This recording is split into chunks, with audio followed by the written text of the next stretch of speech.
এক নারী পুলিশ সদস্যের দিকে রোমান্টিক ভাবে তাকিয়ে হাসছে এক পুরুষ আসামি, তাকে ধরে রেখেছেন আরেক পুলিশ সদস্য। সম্প্রতি সামাজিক যোগাযোগ মাধ্যমে এমন একটি ভিডিও ভাইরাল হয়েছে, যার ফ্রেমে লেখা বিমানবন্দর থেকে গ্রেপ্তার সিঙ্গেল লীগের সভাপতি আসিফ আদনান, যা সত্যি ভেবে শেয়ারও করছেন সিঙ্গেলরা। লিখছেন, এমন পুলিশের হাতে গ্রেপ্তার হতে তারাও রাজি। তবে ছড়িয়ে পড়া ওই ভিডিওর ঘটনা কি আসলেই সত্যি, নাকি কোনো টিভি সিরিজের দৃশ্য এটি, জানাচ্ছেন সহকর্মী SI রাজ। প্রথম দেখাতে আমি প্রেমে পড়েছি তোমার চোখে আন্ধার দেখি।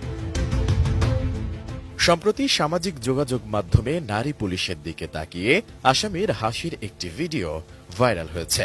এতে দেখা যায় হাতে হাত কড়া পরা এক ব্যক্তি পুলিশের পোশাক পরা এক নারীর দিকে বারবার তাকাচ্ছেন আর একটু পর পর রোমান্টিক হাসি হাসছেন। এ সময় পাশেই থাকা